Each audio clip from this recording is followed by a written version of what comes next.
Hey, I'm Elizabeth Polinsky and I'm a military marriage counselor in Norfolk, Virginia.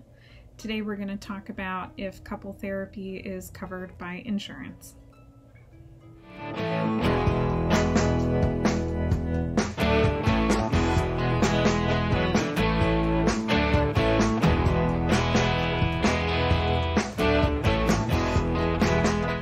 So couple therapy is considered a type of family therapy. So when you contact your insurance company, you want to know if your plan covers family therapy. If it covers family therapy, then it covers couple therapy. That's the short answer to that. Now, for an insurance company, you have to qualify for a mental health diagnosis. You have to have either anxiety or depression, PTSD, some sort of mental health diagnosis for your insurance company to cover family therapy. So of the two of you coming for couples therapy, just pick the one that is struggling more emotionally and pick that person to be the primary patient. That will help your therapist justify all of the requirements for insurance to cover family therapy for the two of you. Now, every single insurance plan is different, and even so across insurance companies, but even within the same insurance, each plan is different. So you really want to know if your specific plan even covers mental health services. Some plans don't. If they do cover mental health, do they cover family therapy? You want to know if you have a deductible. I've had some clients have no deductible, and other people have a couple $1,000s that they have to pay first before their insurance will cover anything.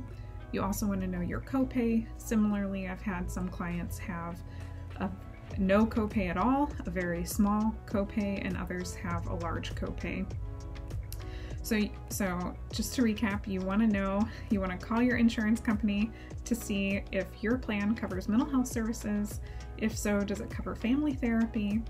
What is your deductible? What is your copay? And what is the difference between your deductible and your copay for an in-network therapist versus an out-of-network therapist? So this just means, does your therapist take your type of insurance? If your therapist doesn't take your insurance, it doesn't mean that you can't still use your insurance. It just means there are more steps involved. So if you go with a therapist who is out of network or does not take your insurance, you still need to make sure that one of you has a mental health diagnosis in the record, but then you pay for the therapy upfront, and then your therapist gives you a receipt or an invoice that we often call a super bill. You give that super bill to your insurance company, and then if you have out-of-network coverage, then they reimburse you. Oftentimes they might reimburse at a different rate though. So I've seen like one insurance company where if you went with an in-network therapist, they said you would only have to pay 20% of the cost, versus an out-of-network therapist you might have to pay 40%. Now that's just an example. Again, every insurance and every plan is different, so you want to call and make sure that you know what your insurance plan covers. I would always recommend that you go with someone who's specifically trained in couple therapy, and ideally someone who's licensed as a marriage and family therapist.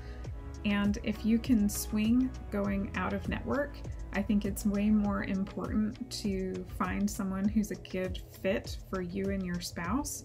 You really want to make sure both of you click with your therapist. That is so important for couple therapy to be successful.